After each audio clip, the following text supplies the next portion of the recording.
Hello student, मैं एक बार फिर से आप सभी का स्वागत करता हूं अपने यूट्यूब चैनल डिप्लोमा लेक्चर में।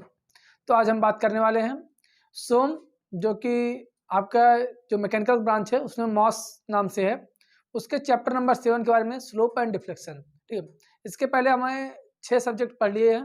अगर आपने इसके पहले की सारी वीडियोज़ को नहीं देखी हैं तो डिस्क्रिप्शन बॉक्स में प्लेलिस्ट का लिंक मिल जाएगा, आप वहाँ से जाके प्लेलिस्ट को ओपन कीजिए और पिछले की वीडियोज़ को देख लीजिए। और अगर आपने अभी हमारे टेलीग्राम ग्रुप को और व्हाट्सएप ग्रुप को नहीं ज्वाइन किया है तो हमारे टेलीग्राम ग्रुप को ज्वाइन कीजिए। वहाँ से आपको जो नोट्स हैं वो सेंड कर दिए गए हैं, वहाँ से आप डाउनलोड कर सकते हैं और नोट्स बना सकते हैं और पढ़ सकते हैं, एग्जाम की तैयारी कर सकते हैं। तो देखते हैं हम जो आज का हमारा चैप्टर है,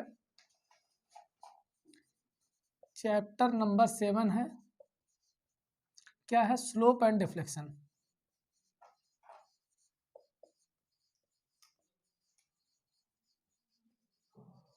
हिंदी में क्या बोलते हैं इसको? ढलान एवं विक्षेप, ठीक है, या फिर विस्थापन बोल देते हैं डिफ्लेक्शन को। इसको स्लोप को क्या बोलते हैं हम? ढलान। और डिफ्लेक्शन को बोलते हैं विक्षेप या फिर विस्थापन भी बोलते हैं इसको। ये हमारा पार्ट 1 है, चैप्टर नंबर 7 का पार्ट 1। ठीक है, अब क्या स्लोप एंड डिफ्लेक्शन, तो सबसे पहले देख लेते हैं हम स्लोप क्या होता है, डिफ्लेक्शन क्या होता है। जो हमारे चैप्टर का नाम है उसका मतलब पहले हम जान लेते हैं क्या होता है। ठीक है, क्या क्या पढ़ना है इसके अंदर, फिर हम आगे बढ़ते हैं अपने जो हमारा सिलेबस है उसकी तरफ। ठीक है, सबसे पहले हम देखते हैं ढलान, जिसको हम स्लोप बोलते हैं, और फिर विक्षेप। ठीक है, तो पहले विक्षेप देखते हैं फिर ढलान देखते हैं, तो आपको अच्छे से समझ में आएगा। तो देखते हैं डिफ्लेक्शन क्या होता है।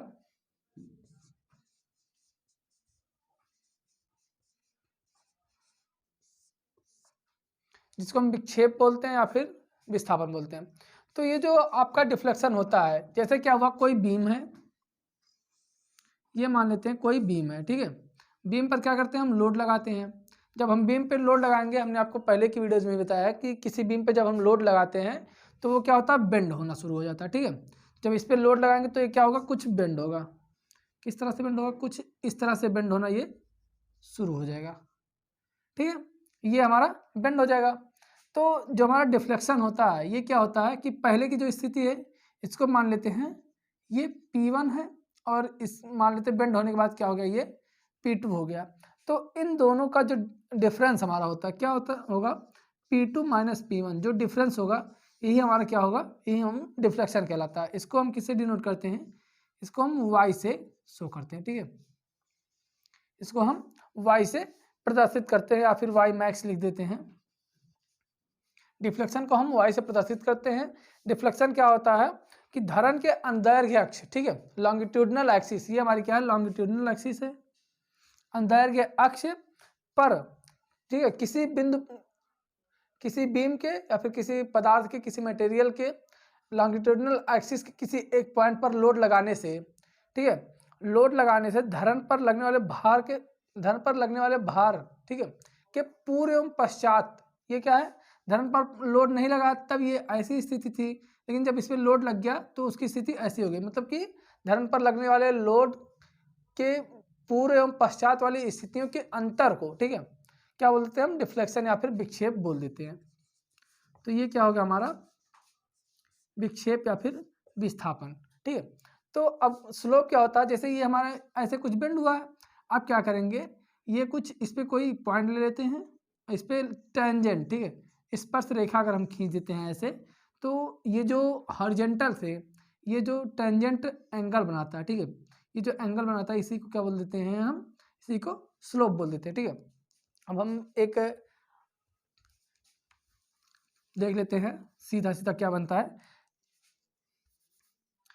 ये कोई बीम थी, ये कुछ इस तरह से बेंड हो गई। ठीक है, इस तरह से क्या हुई? बेंड हो गई। तो ये जो डिस्टेंस होगी ये हमारी क्या होगी? मैक्सिमम जो डिस्टेंस होगी, इसका सेंटर जो होगा और इसका जो सेंटर होगा, ये हमारी मैक्सिमम डिस्टेंस होगी। तो इसको हम वाई मैक्स बोल देते हैं। ये हमारा डिफ्लेक्शन हो गया। और इसके किसी पॉइंट पे जब हम टेंजेंट खींच देते हैं ऐसे, ठीक है, तो ये जो हॉरिजॉन्टल से जो एंगल बनाती है टेंजेंट, इसी को हम क्या बोल देते हैं? स्लोप बोल देते हैं। तो ये हो गया क्या हो गया हमारा? Slope and deflection. ठीक है, स्लोप को हम, स्लोप जो होता है हमारा, इसको हम थीटा से प्रदर्शित करते हैं और जो डिफ्लेक्शन हो गया इसको हम वाई से प्रदर्शित करते हैं। ठीक है, तो ये आप याद रखिएगा क्योंकि ये जो क्वेश्चंस होते हैं स्लोप एंड डिफ्लेक्शन क्या होते हैं, ये आपके अक्सर जो एग्जाम होते हैं उसमें पूछ लिए जाते हैं कि क्या होते हैं, कैसे होते हैं। ठीक है, तो आपको पहले तो इसकी डेफिनेशन लिखनी पड़ेगी, डेफिनेशन लिखने के बाद क्या होगा, फिर आपको ये फिगर बनाना पड़ेगा। ठीक है, तो अब हम देखते हैं नेक्स्ट। तो ये हो गया हमारा स्लोप क्या होता है और डिफ्लेक्शन क्या होता है। ठीक है,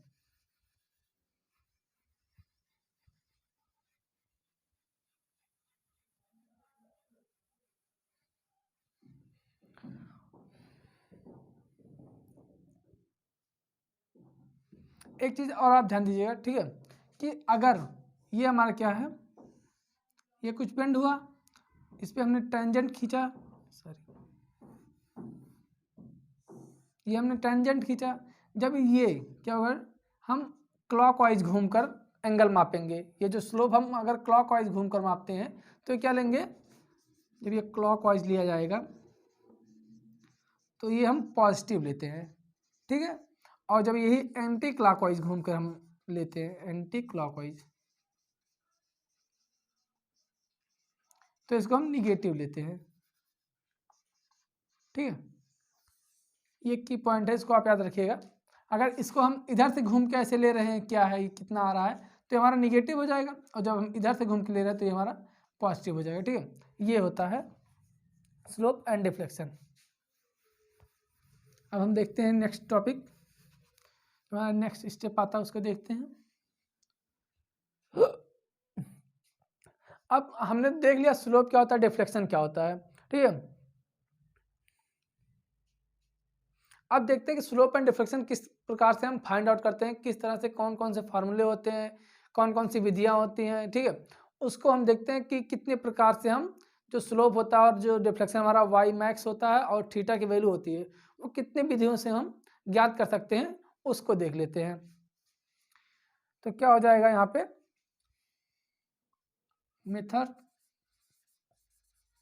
methods of finding of slope and deflection. ठीक है, ढलान एवं विक्षेप ज्ञात करने की विधियां कौन कौन सी विधियां हैं। पहली जो विधि है वो क्या निकल के आती है हमारी, bending moment area method.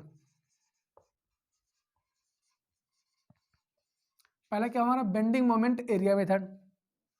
Second जो हमारा आता है वो क्या है, डबल इंटीग्रेशन मेथड।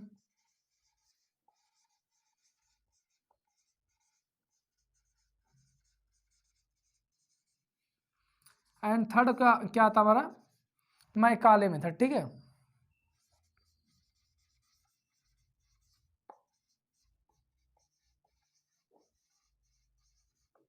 ये जनरली तीन विधियां हमारी होती हैं स्लोप और डिफ्लेक्शन ज्ञात करने के लिए। तो जो हमारे सिलेबस में दिया गया वो पहला दिया गया है बेंडिंग मोमेंट एरिया मेथड, दूसरा दिया गया है डबल इंटीग्रेशन मेथड। ये जो मैकाले मेथड है, ठीक है, ये आपके यहाँ पे सिलेबस में नहीं है, ये आपको और जो हाई लेवल होगा, ठीक है, वहाँ पे ये आपको पढ़ने को मिलेगा। तो यहाँ हम केवल बात करेंगे बेंडिंग मोमेंट एरिया मेथड के बारे में और डबल इंटीग्रेशन के बारे में। जो यहाँ पे दिया गया आपके जो सिलेबस में जितना दिया गया है उसमें आपको इसका डेरिवेशन नहीं मिलेगा। ठीक है, इसका केवल फार्मूला दिया गया है और फार्मूले पे बेसिस जो है आपके न्यूमेरिकल्स दिए गए हैं, उन्हीं के बारे में हमको यहाँ पे पढ़ना है और ज़्यादा कुछ इसमें नहीं पढ़ना है। तो हम देख लेते हैं कि बेंडिंग मोमेंट एरिया मेथड का जो फार्मूला होता है किस प्रकार से हम फाइंड आउट करते हैं, कि स्लोप और डिफ्लेक्शन फाइंड आउट करने के लिए बेंडिंग मोमेंट एरिया जो मेथड है इसके लिए कौन कौन से फार्मूले हैं और किस बीम के लिए कौन सा फार्मूला लगता है, तो उसको अब हम देख लेते हैं। ठीक है,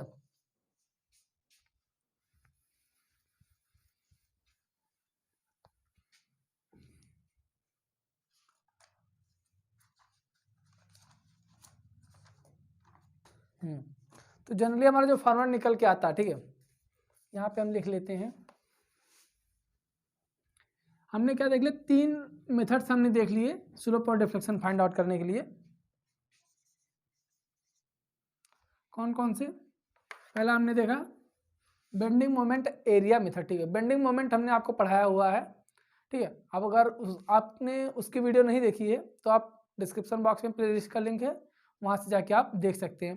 तो सॉरी, बेंडिंग मोमेंट एरिया, ठीक है, बेंडिंग मोमेंट पढ़ा था हमने आपको। उसके बेसिस पे जो हमारा फार्मूला निकल के आता है, बेंडिंग मोमेंट अगर जैसे क्या हुआ, कोई बीम है, बीम पे अगर कोई बेंडिंग फोर्स लग रहा है, ठीक है, बेंडिंग फोर्स लग रहा है, तो उसके कारण जो हमारा स्लोप और डिफ्लेक्शन होगा, उसके लिए जो फार्मूले दिए गए हैं, ठीक है, उसी के आधार पे हमारे जो स्लोप और डिफ्लेक्शन फाइंड आउट किए जा रहे हैं, इसीलिए उसको क्या बेंडिंग मोमेंट एरिया मेथड कहा गया। तो पहला हम देखते हैं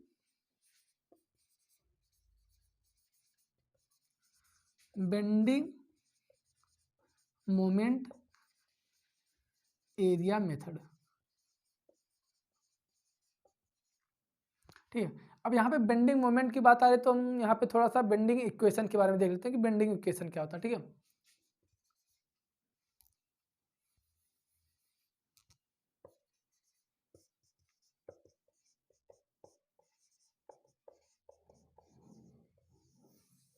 ठीक है, बेंडिंग इक्वेशन क्या था, हमें मिला था m/i = E/r = F1y, ये हमारे पास बेंडिंग इक्वेशन आया था, जिसको हम फ्लेक्सुरल फार्मूला भी बोलते थे।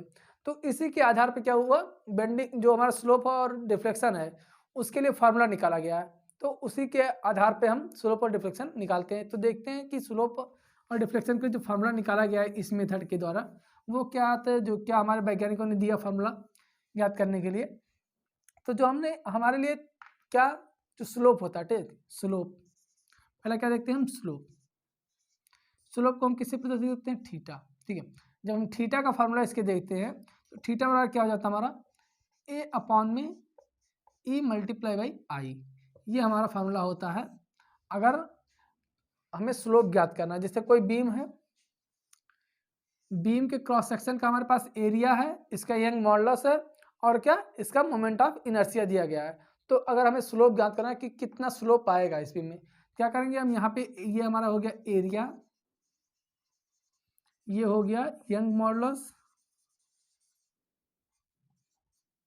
यंग्स मॉडुलस, ये क्या हो गया हमारा MOI, ठीक है, मोमेंट ऑफ इनर्शिया जिसको हम बोलते हैं। तो अगर हमारे पास ये तीनों डाटा दिए गए तो हम क्या कर सकते हैं, तो स्लोप फाइंड आउट कर सकते हैं बहुत ही आसानी से। तो ये हमारा पहला फार्मूला होता है स्लोप के लिए, ठीक है।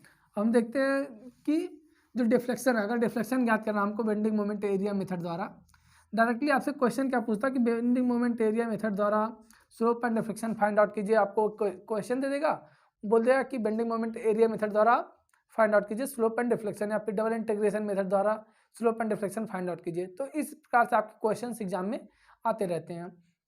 तो ये आपका क्या हुआ कि स्लोप ज्ञात करने के लिए फार्मूला हो गया a/E/i, ठीक है। अब और क्या होता है हमारा वाई मैक्स की वैल्यू क्या होगी, ठीक है। वाई मैक्स क्या होता है, जो वाई मैक्स आपका होता है, ठीक है, बेंडिंग मोमेंट एरिया मेथड द्वारा a/(x)/E/i, सॉरी, ठीक है, ये आपका वाई मैक्स होता है, सॉरी, ठीक है। तो ये हो गया आपका क्या, वाई मैक्स मतलब कि डिफ्लेक्शन।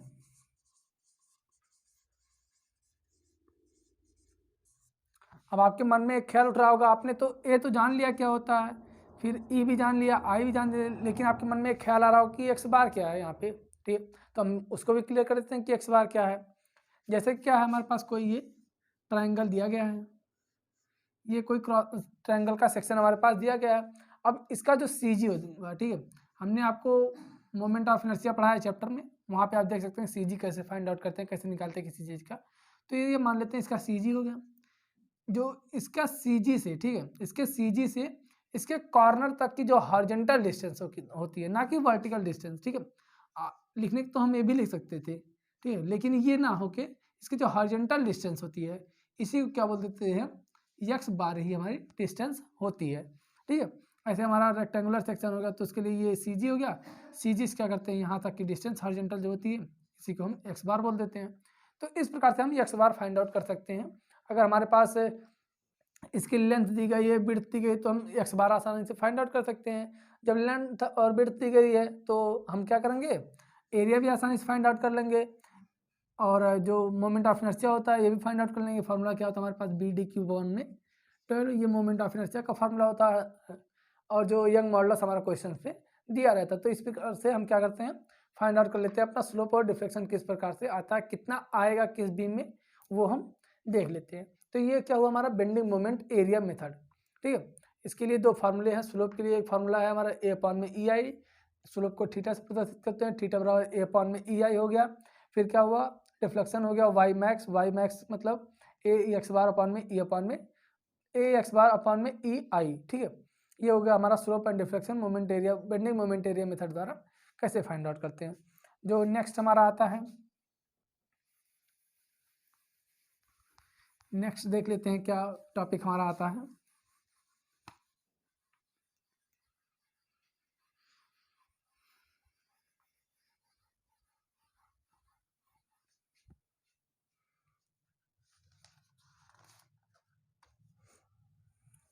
ठीक है, ये तो हमारा हो गया।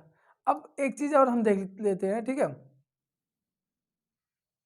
मैक्सिमम स्लोप एंड डिफ्लेक्शन किसके लिए, किस बीम के लिए कितना होता है, उसको हम यहाँ पे देख लेते हैं।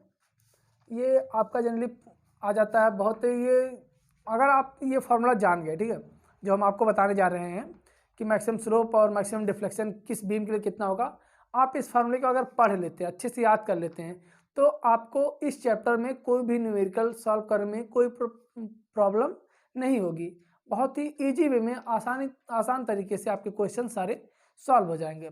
ठीक है, तो आपके लिए एक हम सारणी बना देते हैं। ठीक है, सारणी बना देते हैं और सारणी में लिख देते हैं कि किस बीम के लिए कितना होगा। ठीक है, ये यहाँ पे रखते हैं। पहले तो देख लेते हैं, ये क्रम संख्या मान लेते हैं। ठीक है, ये क्रम संख्या हो गया। उसके बाद क्या करते हैं, लोड यहाँ पे, ठीक है, बीम पे लोड किस प्रकार का लग रहा है, फिर मैक्सिमम स्लोप कितना हो जाएगा यहाँ पे, थीटा मैक्स इसको हम बोलते हैं। फिर मैक्सिमम डिफ्लेक्शन यहाँ पे, मैक्सिमम डिफ्लेक्शन वाई मैक्स जिसको हम लिख देते हैं। ठीक है, तो ये हमारा हो गया। और यहाँ पे हम देख लेते हैं कि किस प्रकार से वो अपना डिफ्लेक्शन दिखाएगा और स्लोप किस प्रकार से आएगा, उसको देख लेते हैं। पहला क्या क्या देखते हैं, पहला अगर उस पर क्या कर रहा है, कोई बीम है, बीम पे कैंटिलीवर सिरे के संकेंद्रित भार के लिए, ठीक है, कंसंट्रेटेड लोड लगा हुआ, अगर हमारा जो कैंटिलीवर बीम है और उस पर अगर कंसंट्रेटेड लोड लगा हुआ, पॉइंट लोड जिसको हम बोलते हैं, अगर वो लगा हुआ है पॉइंट लोड के लिए, जो मैक्सिमम हमारा थीटा की वैल्यू, स्लोप जिसको हम बोल देते हैं, यहाँ पे स्लोप लिख देते हैं और यहाँ पे हम डिफ्लेक्शन लिख देते हैं, आपको समझने में आसानी होगी, स्लोप और डिफ्लेक्शन। तो जो मैक्सिमम हमारा स्लोप होता है वो कितना होता है, थीटा मैक्स इक्वल टू कितना हो जाता है हमारा 1/2 फिर WL² अपॉन में EI। ठीक है, ये हमारे पास फॉर्मूला निकल के होता है पॉइंट लोड के लिए। क्या, theta max equal to WL² upon में 2I बोल सकते हैं, फिर 1/2 हाफ WL² अपॉन में EI। और ये डिफ्लेक्शन कितना हो जाएगा इसके लिए, वाई मैक्स जिसको हम बोल देते हैं। ठीक है, तो वाई मैक्स कितना हो जाएगा हमारा 1/3 WL³ अपॉन में 1/3 WL³ अपॉन में E इंटू आई। ठीक है, ये हमारा क्या हो जाएगा, वाई मैक्स की वैल्यू, अगर पॉइंट लोड लग रहा है हमारा जो कैंटिलीवर बीम है और उससे पॉइंट लोड लग रहा है स्वतंत्र सिरे पे। ठीक है, जो फ्री एंड हमारा, जैसे ये कैंटिलीवर बीम हो गई, ये फ्री एंड हो गया, फ्री एंड पे हमारा पॉइंट लोड लग गया W इंटेंसिटी का, तो उसके लिए क्या होगा हमारा वाई मैक्स ये हो जाएगा 1/3 WL³ अपॉन में EI, और जो थीटा मैक्स होगा वो 1/2 WL² अपॉन में EI। ठीक है, ये हमारा होता है। अब हम देखते हैं नेक्स्ट क्या आता है हमारा, यूडियल लोड है। ठीक है, अगर हमारा यूडियल लोड लगा हुआ किसी कैंटिलीवर बीम पे, किसी कैंटिलीवर बीम पे अगर हमारा यूडियल लोड लगा हुआ है, तो उसके लिए थीटा मैक्सिमम कितना हो जाएगा हमारा, ये हमारा हो जाएगा WL² अपॉन में 6EI। ठीक है, ये हमारे पास थीटा मैक्स की वैल्यू हो जाएगी। और वाई मैक्स कितना हो जाएगा इसके लिए, यूडीएल लोड के लिए। ठीक है, यूडीएल लोड के लिए जो हमारा हो जाएगा, ये हो जाएगा हमारा WL³ अपॉन में 8EI। हमारे पास फार्मूला निकल के फाइंड आउट होके आता है। अब पूछेंगे आप ये फार्मूला आता कहाँ से, तो ये फार्मूला आपको जानने की जरूरत नहीं है अभी कहाँ से आता है। ठीक है, आपको बस ये फार्मूला याद कर लेना है और एग्जाम में जैसे दिया गया है ऐसे ही हमको फार्मूला रख के और वैल्यूज फाइंड आउट कर लेनी है, और ज़्यादा कुछ आपको यहाँ पे नहीं पढ़ना है। ठीक है, और बहुत ज़्यादा आपके पास टाइम भी नहीं बचा हुआ क्योंकि आपका एग्जाम भी जल्दी आने वाला है। ठीक है, आपकी डेट भी आ गई है, एग्जाम की शेड्यूल भी आ गया। आप अगर आपने शेड्यूल नहीं डाउनलोड किया है, अभी नहीं देखा है, तो हमारे टेलीग्राम ग्रुप पे जाइए, वहाँ पे शेड्यूल भेज दिया गया है, वहाँ से आप डाउनलोड कर सकते हैं। तो ये थीटा मैक्स की वैल्यू कितना होगी, WL² अपॉन में 6EI, और वाई मैक्स की वैल्यू WL की अपॉन में 8EI। ठीक है, तो एक चीज़ देख लेते हैं, ये जो हमारा डिफ्लेक्शन इसका होगा, ठीक है, ये कुछ इस प्रकार से होगा। ये हमारा थीटा हो जाएगा और ये जो डिस्टेंस हमारी होगी ये वाई मैक्स इसको हम बोल सकते हैं। ठीक है, ये वाई मैक्स इसको हम बोल सकते हैं। ये कुछ कर्व अगर हम बनाना चाहें तो इस प्रकार से इसका कर्व बन जाएगा। और हाँ, इसके लिए देख देते हैं यूडीएल लोड के लिए, तो ये हमारे पास क्या होगा, ये कैंटिलीवर बीम हो गई, ये यूडीएल लोड लगा हुआ है W किलोन्यूटन पर मीटर के इंटेंसिटी का। ठीक है, तो इसी प्रकार से कुछ इसका भी हो जाएगा, ये थीटा हो जाएगा, ये थीटा हो जाएगा, और ये जो कर्व है ये मैक्सिमम वाई मैक्स हो जाएगा, या फिर वाई जिसको हम बोल सकते हैं, ये इतना हमारा हो जाएगा। अब तीसरा हम देख लेते हैं। तीसरा, ये तो हमारा पॉइंट लोड हो गया और यूडीएल लोड हो गया। अब हम क्या देखते हैं, अगर हमारा क्या जो क्या कहते हैं सिंपली सपोर्टेड बीम है। ठीक है, ये तो हमारा कैंटिलीवर बीम के लिए दोनों हो गया। अब हम सिंपली सपोर्टेड बीम के लिए भी देख लेते हैं कि किस प्रकार से फाइंड आउट करते हैं। ठीक है, सिंपली सपोर्टेड बीम के लिए अगर पॉइंट लोड लगा हुआ है, पॉइंट लोड यहाँ पे हम लिख देते हैं SSB, यहाँ पे लिख देते हैं कैंटिलीवर। ठीक है, यहाँ पे ये SSB है, पॉइंट लोड हो गया। ठीक है, इसके लिए कितना हमारा हो जाएगा, इसके जो हमारा होगा ये कितना होगा, 1/16 WL² अपॉन में 8EI हो जाता है। कितना हो जाएगा थीटा मैक्सिमम की वैल्यू 1 अपॉन में 1 ना लिखिए, हम डायरेक्ट लिख देते हैं WL² अपॉन में 16E मल्टीप्लाई बाई आई। ठीक है, और वाई मैक्सिमम की वैल्यू अगर फाइंड आउट करते हैं तो ये कितना हो जाएगा हमारे लिए, ये हो जाएगा WL³ अपॉन में 48EI। ये हमारा वाई मैक्सिमम की वैल्यू हो जाएगी। और अगर हम इसका फिगर बनाना चाहें तो किस तरह से बनेगा,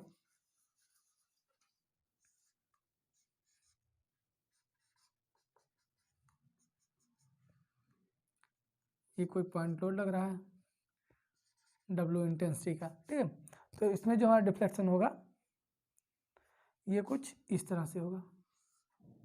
ये कितना हो जाएगा हमारा, ये हमारा हो जाएगा थीटा, जो ये डिफ्लेक्शन होगा ये कुछ इस तरह से होगा, ये हमारा हो जाएगा वाई मैक्सिमम, ये हमारा थीटा हो गया। ठीक है, इसी तरह हमारा फोर्थ क्या हमारा यूडीएल लोड के लिए देख लेते हैं। थीटा मैक्सिमम की वैल्यू कितना हो जाएगा, यहाँ पे 16 हुआ तो यहाँ पे कितना सॉरी WL² अपॉन में 24 ये हो जाएगा।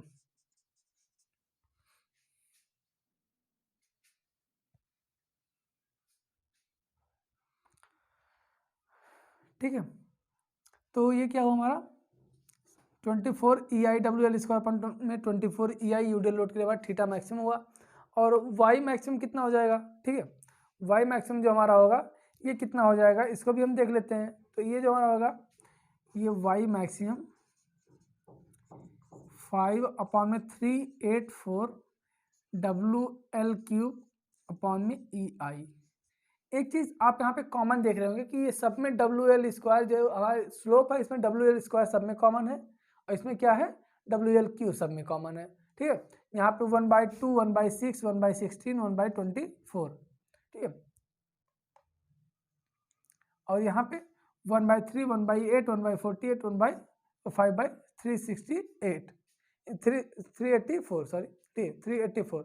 ये चीज़ आपके लिए ये फार्मूला होता है। आप चाहे तो इसका स्क्रीनशॉट ले सकते हैं, ठीक है, या फिर आपके नोट्स में दिया है आप वहाँ से लिख सकते हैं। तो ये हुआ हमारा स्लोप और डिफ्लेक्शन फाइंड आउट के लिए करने के लिए फार्मूलाज जो होते हैं हमारे। अगर कैंटिलीवर बीम है उसके लिए पॉइंट लोड लग रहा है तो क्या होगा, और यूडेल लोड लग रहा है तो क्या होगा। फिर ऐसे ही क्या होगा हमारा एसएसबी बीम के लिए क्या हो जाएगा, पॉइंट लोड अगर लग रहा है तो उसके लिए क्या फार्मूला हो जाएगा, और यूडेल लोड लग रहा है तो उसके लिए क्या फार्मूला हो जाएगा। ये हमारा निकल के आ गया। ठीक है, तो आई होप कि ये सारे आपको समझ में आ रहे होंगे। ठीक है, तो ये फार्मूला आप याद रखिएगा। ठीक है, जब आप न्यूमेरिकल सॉल्व करेंगे तो आपको ये याद हो जाएगा सॉल्व करते करते न्यूमेरिकल। ठीक है, तो ये आपके लिए बहुत ही इंपॉर्टेंट फार्मूलाज हैं। ये यही नहीं आपको आगे भी काम आएंगे जब आप किसी चीज़ की तैयारी करेंगे या फिर बीटेक पढ़ेंगे तो वहाँ पे भी ये चीज़ आपको काम में आएगा। ठीक है, तो इसलिए हमने आपको ये फार्मूलाज बता दिए हैं। तो आई होप कि आप सब स्क्रीनशॉट ले चुके होंगे या फिर नोट डाउन कर चुके होंगे। तो हम इसको मिटाते हैं और चलते हैं, देखते हैं नेक्स्ट क्या हमारा टॉपिक आता है।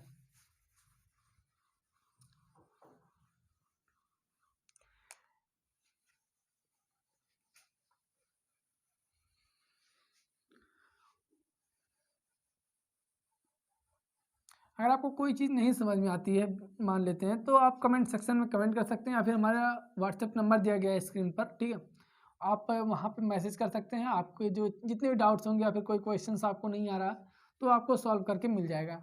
ठीक है, तो ये हुआ स्लोप एंड डिफ्लेक्शन। ठीक है, तो नेक्स्ट जो हमारा टॉपिक है, नेक्स्ट जो मेथड हमारा आता है वो क्या सा आता है, डबल इंटीग्रेशन मेथड। ठीक है, हम देखते हैं डबल इंटीग्रेशन मेथड कैसे क्या होता है।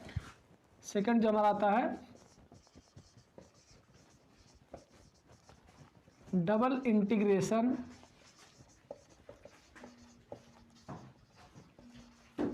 Method for slope and deflection. ठीक है, double integration method of slope for slope and deflection, ये हमारा सेकंड मेथड आता है slope and deflection find out करने के लिए। तो इसके लिए क्या फार्मूला होता है, डायरेक्टली इसके लिए फार्मूला हमारे पास होता है E into I D square Y upon में D X square equal to minus W into X. ठीक है, ये हमारे पास फार्मूला होता है। आप ये सोच रहे होंगे माइनस क्यों होता है। ठीक है, क्यों होता है माइनस, क्योंकि जब ये क्लॉक वाइज रोटेशन होता है ऐसे, ठीक है, कोई बीम है, ठीक है, कोई बीम है जैसे ये, जब ये क्लॉक वाइज ऐसे मुड़ता है तो इसके लिए माइनस साइन हमारा लिया जाता है, इसलिए माइनस डब्ल्यू एक्स होता है। ठीक है, तो ये हमारा फार्मूला होता है डबल इंटीग्रेशन मेथड का। कैसे फाइंड आउट करते हैं कोई भी क्वेश्चन, जैसे क्या क्वेश्चन हमारे पास क्या आते हैं। ठीक है, क्वेश्चन क्या हमारे पास आता है कि इस फार्मूले का प्रयोग करते हुए हमारे पास लंबाई दे दी जाएगी, कौन सा कितना लोड लग रहा है वो दे दिया जाएगा। ठीक है, उसके बाद बोल देगा कि स्लोप ज्ञात कीजिए और डिफ्लेक्शन ज्ञात कीजिए। तो इसमें जो स्लोप होता है, ठीक है, स्लोप क्या होता है, पहली बार जो फर्स्ट इंटीग्रेशन करेंगे, इसका एक बार इंटीग्रेशन करेंगे तो हमारा स्लोप, जिसको हम डी वाई अपॉन में डी एक्स, ठीक है, ये हमारा स्लोप होता है, ये फाइंड आउट होकर आता है। जब इसका डबल इंटीग्रेशन मतलब सेकंड बार इंटीग्रेशन करेंगे तो हमारा डिफ्लेक्शन क्या होता है, वाई हमारा फाइंड आउट होके आ जाता है। ठीक है, इसीलिए इसको दो बार इंटीग्रेशन कर रहे हैं। एक बार इंटीग्रेशन करने पे हमारा स्लोप निकल के आ रहा है और दूसरी बार इंटीग्रेशन करने पे हमारा क्या डिफ्लेक्शन निकल के आ रहा है। इसीलिए इसको हम double integration method for slope and deflection बोल देते हैं। ठीक है, इसी प्रकार हम क्वेश्चन भी सॉल्व करते हैं कि आता हमारे पास क्वेश्चन दे देगा, ई की वैल्यू दे देगा, आई दे देगा और डब्ल्यू की वैल्यू दे देगा, फिर एक्स की वैल्यू दे देगा। ठीक है, उसके बाद बोलेगा कि स्लोप और डिफ्लेक्शन ज्ञात कीजिए। तो एक बार जब पहली बार इंटीग्रेशन करेंगे तो वहाँ पे d y by d x का मान आ जाएगा, वो हमारा स्लोप हो जाएगा। और डिफ्लेक्शन दूसरी बार जब इंटीग्रेशन इसी का, ठीक है, जो हमारा मान आएगा इसी का जब दोबारा इंटीग्रेशन करेंगे, एक बार इंटीग्रेशन करेंगे तो d y by d x आएगा। फिर जो जितना जो हमारा समीकरण आएगा उसको जब दोबारा हम इंटीग्रेट करेंगे, ठीक है, दोबारा इंटीग्रेशन तो आप फर्स्ट सेमेस्टर में पढ़े होंगे या फिर हाई स्कूल में तो नहीं, इंटर में पढ़े होंगे। ठीक है, तो आप अच्छे से जान रहे होंगे कि इंटीग्रेशन किस प्रकार से हम करते हैं। तो जब दोबारा इंटीग्रेट इसको करेंगे, जो हमारा समीकरण यहाँ से आएगा स्लोप के लिए, तो वहाँ से हमारा y की वैल्यू निकल के आएगी, तो वही हमारा डिफ्लेक्शन कहलाता है। तो ये हुआ double integration method for slope and deflection. और एक हमारा कौन सा आता है, ठीक है, यही तो आपके सिलेबस में है, बेंडिंग मोमेंट एरिया मेथड और स्लोप एंड डिफ्लेक्शन मेथड। और जो हमको मैकाले मेथड है एक, ठीक है, मैकाले मेथड है, वो हमारे सिलेबस में नहीं है। थर्ड जो हमारा आता है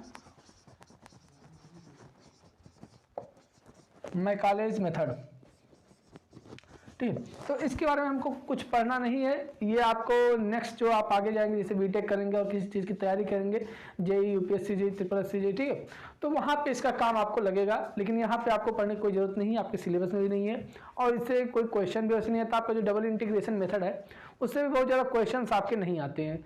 रेयर केस में कभी कभी आ गया तो आ गया, नहीं तो क्वेश्चन जल्दी उससे नहीं आते। जो आपका बेंडिंग मोमेंट एरिया मेथड है उसी के बेसिस पे आपके क्वेश्चन एग्जाम में आते हैं। तो आई होप कि आप सभी को सारी चीज़ें समझ में आई होंगी। तो आज के लिए बस इतना ही रखते हैं, मिलते हैं आपसे नेक्स्ट वीडियो में। अगर आप चैनल पर नए हैं, चैनल को सब्सक्राइब कीजिए, वीडियो पसंद आई हो तो वीडियो को लाइक कीजिए।